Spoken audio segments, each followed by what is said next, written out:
Good morning, good evening, good afternoon, wherever you may be. It's November 30th. Time to turn the page of that calendar. Today's story, um, I guess it does have things to do with movies, but not by much. This kind of all started in Casablanca, which is a city in Morocco, and also a good movie. Well, when the Germans intercepted that FDR and Winston Churchill were meeting at Casablanca, the story goes, that some code breakers for the Axis powers thought that the two were meeting in Washington, D.C. at the White House. Had they known for certain that they were meeting in a town in Morocco, they could have gotten the old Luftwaffe out and probably strayed the town until they could take out the two leaders of the Allied response to global dominance. Now, I'm not going to mention a certain socialist party because you get blanked on that. But I think we all know who we're talking about in the 1940s European theater, who the bad guys are. Okay, so they missed that opportunity. Sources say they knew about it. They just didn't care to make a point of it because they thought the meeting was futile. You're going to lose the war, so English and America, good luck with that. You have any meeting you want. I really think they missed that opportunity and they just didn't follow through. I don't think they knew about it. So make no mistake, given the opportunity, the Germans would love to have taken out the prime minister, Winston Churchill. Basically, this man kept the empire together during those early days of the war. And you have to remind students of history that the United States did not readily get involved. Covertly, FDR tried his best to supply Great Britain and later the Soviet Union, you know, saying that it's a lend-lease. If your neighbor is his house is on fire, certainly you're going to loan him your garden hose to put it out. It's just a lease. So that's the way that was. But back to Prime Minister Churchill, the Germans knew that he was on a inspection tour somewhat in North Africa and near the Rock of Gibraltar, southern Spain. Now, keep this in mind that they really didn't like Leslie Howard. That's right, the actor. Leslie Howard, I think he played Ashley in Gone with the Wind.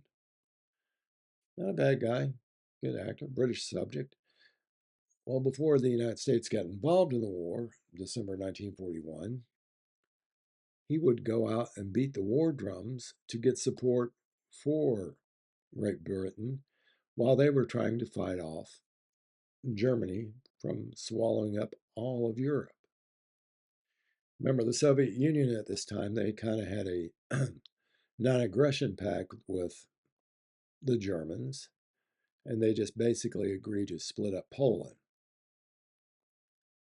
Yeah, sounds familiar.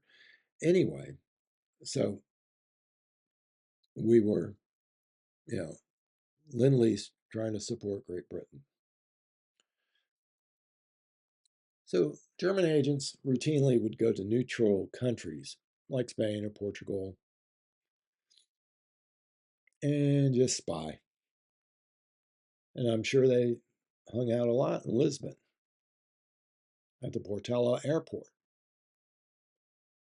And one day, one morning, they'd make a reference to a diplomat's son and his nanny get bumped off an aircraft going to England in the morning. Get bumped. Well, who could do that? I mean, it's a diplomat's son. And more importantly, the guy, one of the people involved, they had to go back to customs delay the flight for 5 minutes. And they held the plane for him. Then, when these two people who took the place of the boy and his nanny, they looked a lot alike someone the Germans would not mind putting out of the war. One was Leslie Howard, the actor. In no way does Leslie Howard look like Winston Churchill. However, his manager does. Alfred Chenhalls, had a certain rotund built about him with a hat from behind. He looked like Winston Churchill. Leslie Howard had a slim feature similar to that of his bodyguard, Winston Churchill's bodyguard, Walter Thompson. They also knew that they were in the area of North Africa and Spain. Now they were boarding a British Overseas Airways Corporation Flight 777C, headed to Bristol, England, over the Bay of Biscay. Almost immediately, as soon as that plane took off, it was tracked by German radio navigation.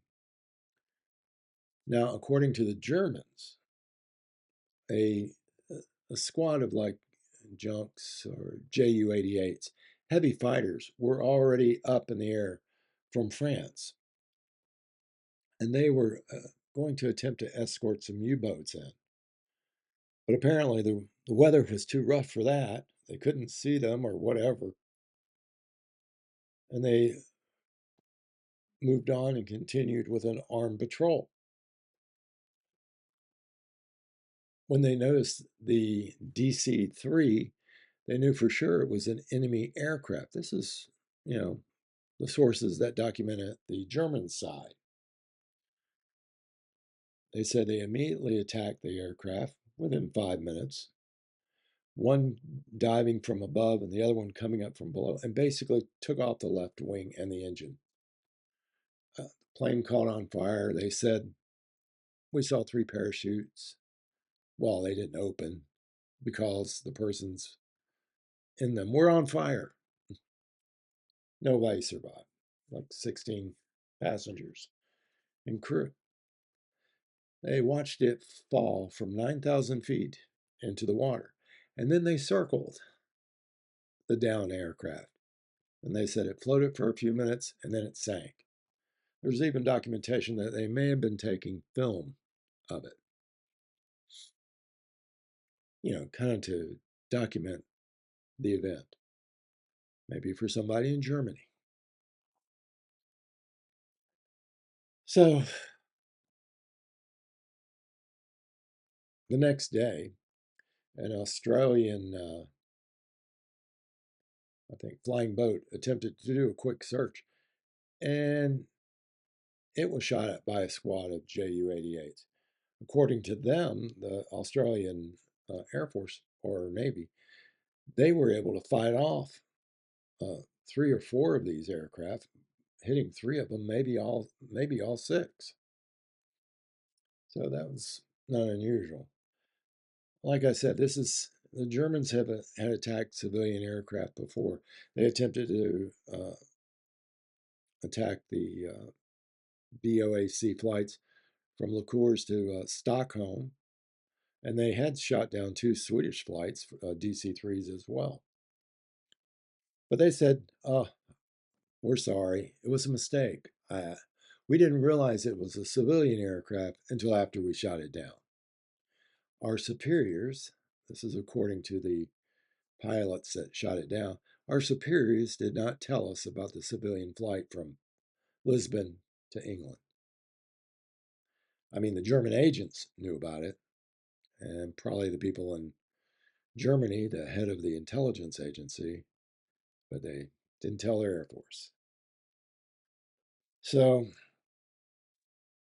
Joseph Goebbels, he didn't particularly care for Leslie Howard anyway. As far as he was considered, he was a spy and a hostile Jew.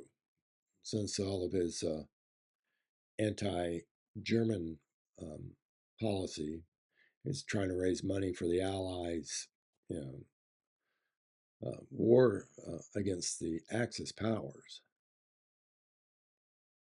He had said that should the chance arise, he should be treated separately.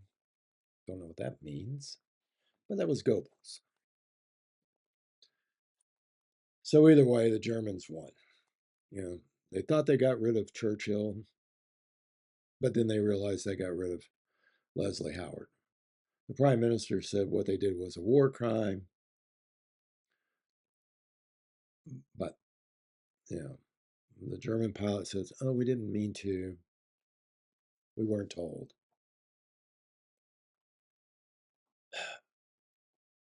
War's a dirty business.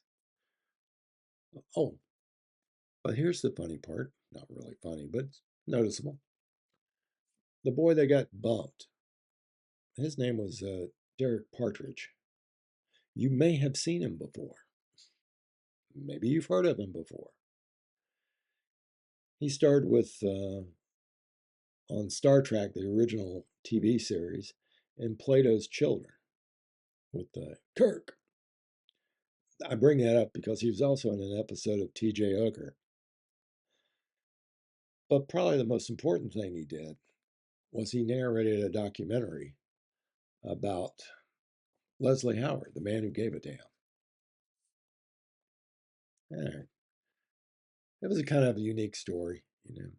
They try to get one party, they got another, and intelligence fails all the way around. That's why whenever anybody says, military intelligence, it's kind of like, you always have to take that with a grain of salt. Okay, well, that's it for today. I'll get to work on something fun later on. Once again, thank you for tuning in and watching, giving us a thumbs up or a thumbs down. I don't care, but if you do the thumbs down, you have to leave a comment. And if you want to, you can always subscribe. That makes my day. Um, I'm tired of saying a lot. Still trying to get to 100 before the end of the year. So hang in there. See you next time. That's all history. It's all in the past.